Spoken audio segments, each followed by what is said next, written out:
The night shift tapes, real security footage that should have stayed hidden. The abandoned wing.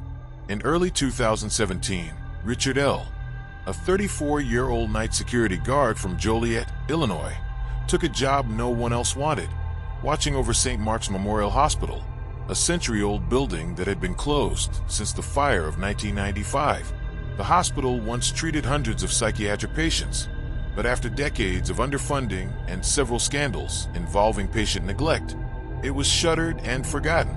The city later sold the property to a private firm that planned to turn it into storage space. But before that could happen, Richard was hired to monitor the site through its decaying halls. His duty was simple: patrol the grounds twice a night and report any signs of trespassing. But within his first week, strange alerts began appearing on the motion sensor monitors connected to the C Wing, the burned-out psychiatric ward where 23 patients had died during the fire. The alarms would activate around 3:11 a.m., the same minute every night, though no one was ever seen on camera. At first, Richard assumed it was faulty wiring. The equipment was old, the cameras half broken, and the temperature dropped drastically inside the building after midnight.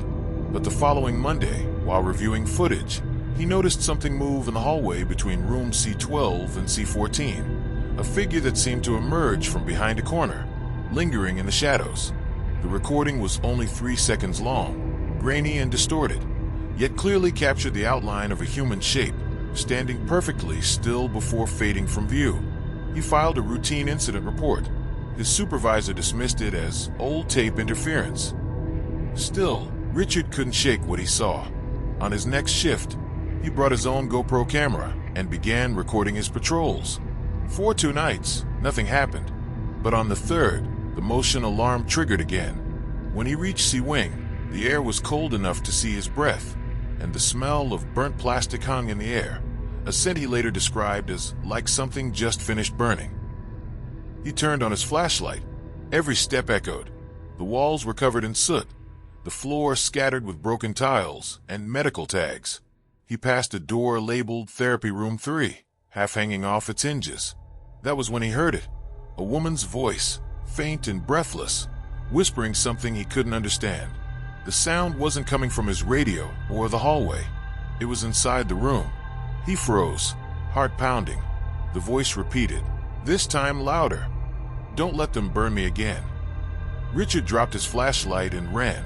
He didn't stop until he reached the security station, locking himself inside.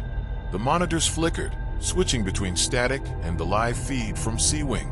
One screen displayed the therapy room he had just left, and there, by the doorway, was a silhouette of a woman standing still, head slightly tilted, facing the camera. Her features were blurred by static, but her shape never moved. The timestamp read 3:11 and 4 seconds a.m. He played the footage over and over, trying to convince himself it was a trick of the light. But the more he watched, the clearer it became. The figure appeared only when he was near that hallway. After he left, it vanished. Richard kept the recordings on a flash drive, fearing no one would believe him. Within days, the story began to spread among the security company's staff. Some claimed he was fabricating it for attention. Others refused to cover the night shift after his reports. But then, a second guard, Tommy Reeves, volunteered to investigate, determined to debunk the story. On the night of March 6, 2017, both men entered C Wing with 2 body cameras.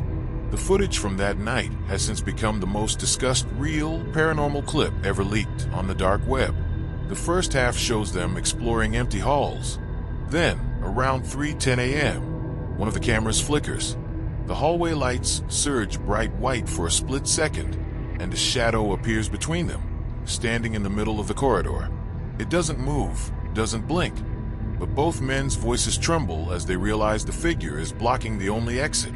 The feed ends abruptly. Richard was later found unconscious near the front desk. Tommy's radio was recovered in C Wing, still transmitting static. The official report blamed electrical failure and panic response, but the footage tells a different story, one that Richard swore he'd explain when the time is right.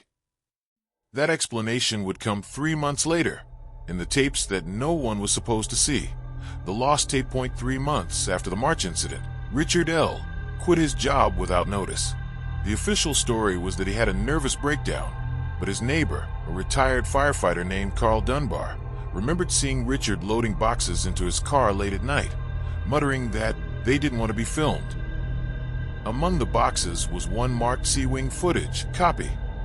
2 weeks later, a 23-minute clip surfaced on a private online forum known for hosting unexplained security footage. The video, uploaded under the username RL Witness, showed the missing portion of the night when Richard and Tommy entered C-Wing. For reasons still unclear, the file spread fast, first to Reddit, then YouTube, before being taken down for graphic psychological content. But thousands had already seen it. The footage begins with both guards walking down the burned corridor. Their flashlights shake as they whisper about hearing static through their radios. Tommy jokes nervously that the ghost probably just wants a smoke break. Then the audio shifts. A faint metallic scraping sound echoes down the hall. When they turn toward room C12, the door opens by itself. The camera zooms in. Inside, the air looks hazy, almost shimmering. A wheelchair moves a few inches backward without anyone touching it. Then a woman's voice speaks clearly. "Help me get out." The sound comes not from the room, but from the body camera's internal mic feed, as though it was inside the device. Richard whispers, "We need to go." But Tommy steps forward. He says something indistinct before his flashlight beam catches the figure standing behind the wheelchair. A woman in a burned nurse's uniform, her head slightly tilted, just as seen in the previous footage. She stares directly into the camera lens. Both men scream, and the recording cuts to black for 5 seconds. When it returns, the timestamp jumps from 3:11 a.m. to 3:47 a.m. The next frames show only Richard, his face pale, shaking, walking down the corridor alone.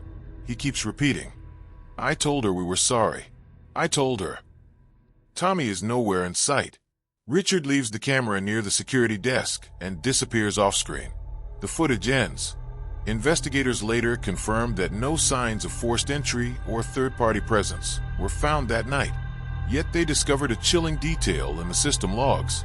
At exactly 3:11 and 4 seconds a.m., every electronic device in the hospital, including those unplugged, powered on for 12 seconds. Even the fire alarm system, destroyed since 1995, emitted one final beep before dying again.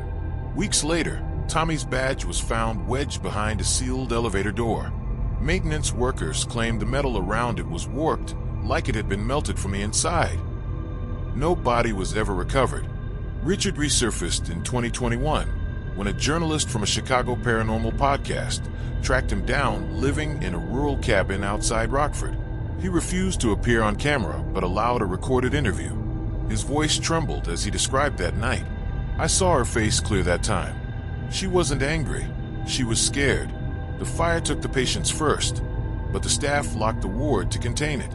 They didn't all die from smoke. Some died waiting for help that never came. She wasn't haunting the building. She was still working, still trying to get them out." When asked about Tommy, Richard paused for nearly a minute before answering. He followed the sound. She showed him where the bodies were. He never came back because she needed someone to help finish it. The interviewer later reported that Richard ended the call abruptly when his smoke detector beeped 3 times, even though there was no battery inside it. Hours after that recording, his cabin burned down. The cause was listed as faulty generator wiring. None of the digital devices inside, including his old flash drives, were found intact, except one charred hard drive that, according to local police, was still partially readable.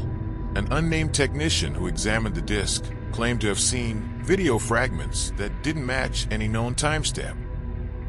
In one frame, a figure resembling Richard sits in front of a security monitor, whispering, "I can't clock out yet."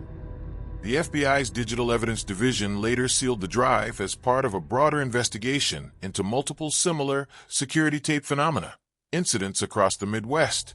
To this day, no one knows who first uploaded the footage or where the original tapes are kept. Yet, even now, clips from the night shift tapes resurface every few months under new accounts, always around 3:11 a.m. Central Time, and always ending with the same sound, the faint crackle of a fire alarm and a woman's voice saying, Help me get out.